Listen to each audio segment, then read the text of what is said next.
Namaste, my name is Dhieyo and welcome to my channel. Okay, there is this saying that man travels around the world looking for peace and he comes back home to find it. I completely agree, home is where our peace lies.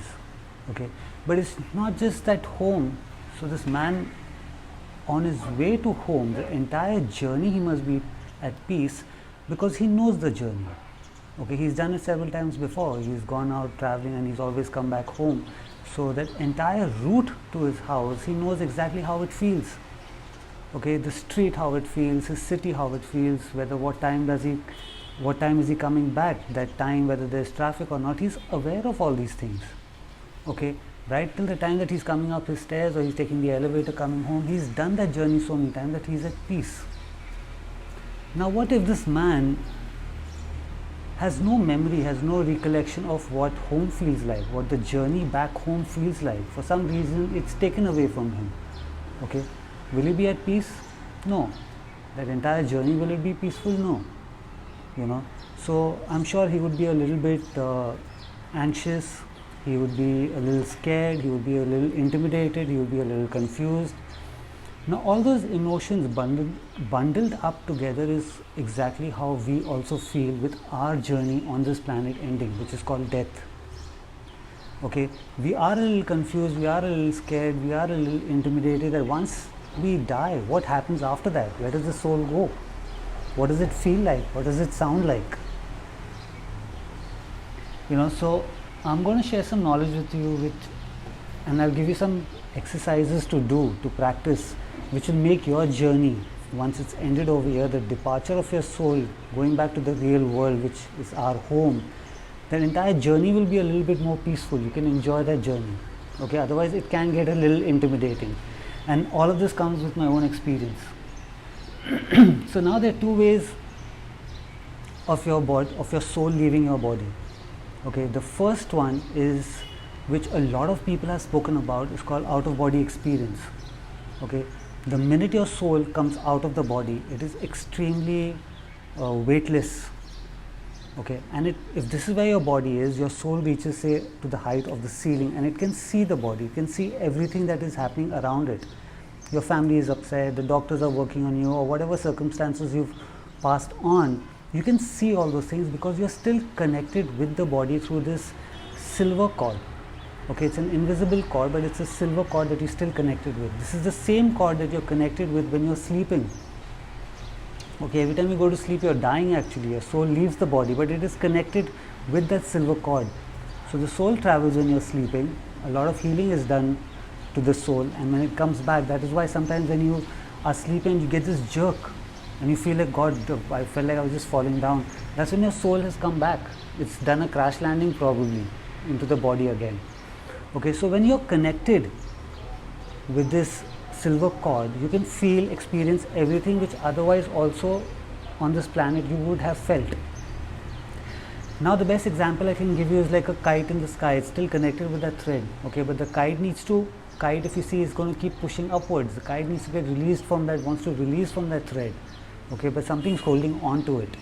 Now a lot of people, when for unfortunate reasons they've lost their arm or their leg, they've all said for months together they still felt like their arm was there or the leg is still there. Even though they can't see it, they could still feel that energy is still there. So the same thing is happening with your soul when it left the body. So you're up there feeling weightless, but you can feel your entire body and everything that's going around you. So because you're still connected, now let's say before dying you've opted for, okay, I want my eyes to go for donation, I want my organs to be donated. So if your body is taken to the surgery table and the doctors are operating on you, you can feel your eyes being gouged out, you can feel your rib cage being open, you can feel your organs being taken out, you can feel all that pain. Can you imagine how painful that can be? I'm not telling you you're not supposed to donate your organs, it's your choice, you can do it.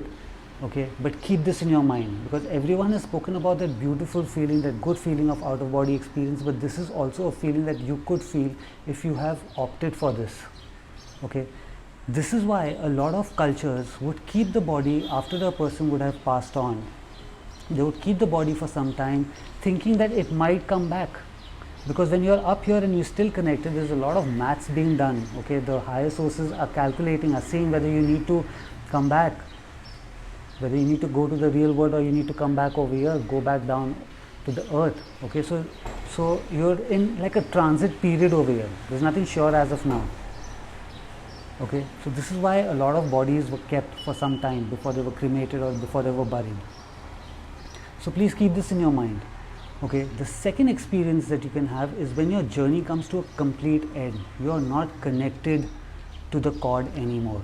So now if you see a kite in the sky and let's say the thread is cut off, okay, the kite very effortlessly and in a very uncontrolled way, very smoothly keeps coming down because gravity is pulling it down. But with the soul, what happens is in that same uncontrolled, peaceful way, your soul keeps moving upwards. You're not in control of it because throughout the time you've been in this heavy suit. So the minute you're out of it, it's a very uncontrolled, it's a very beautiful yet a very intimidating feeling.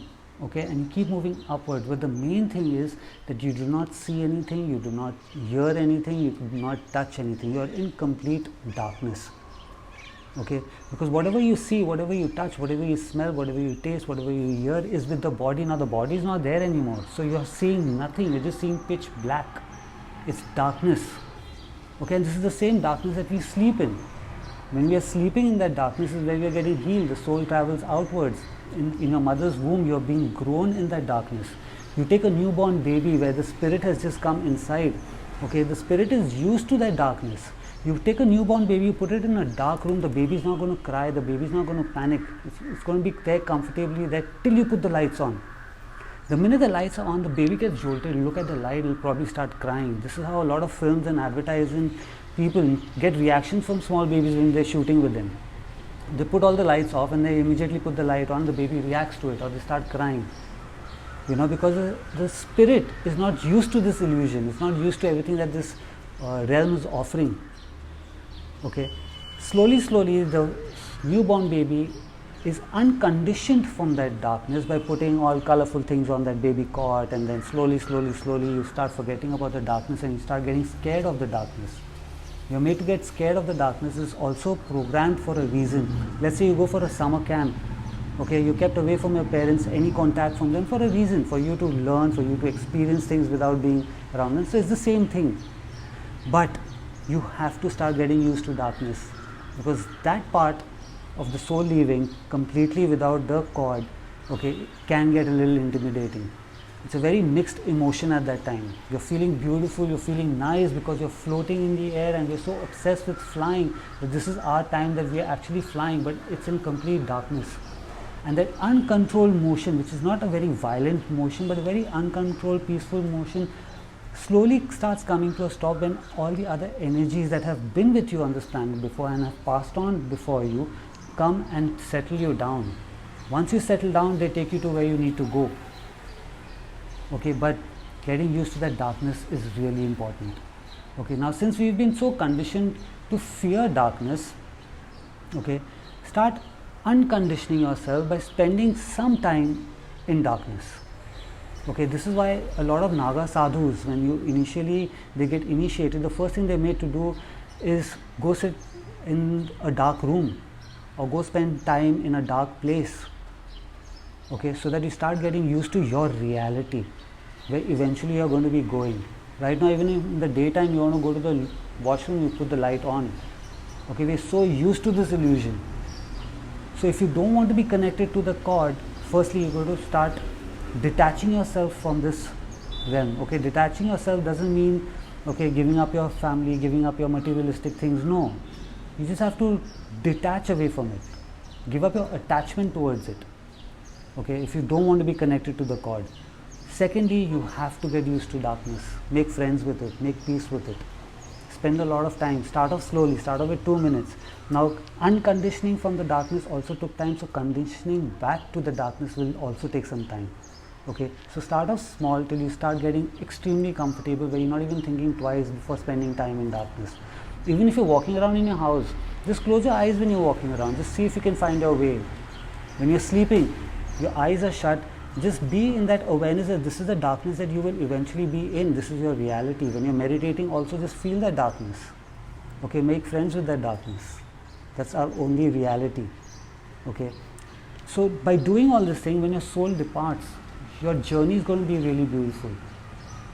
Okay, home is where peace is, no doubt, but the journey also will become peaceful.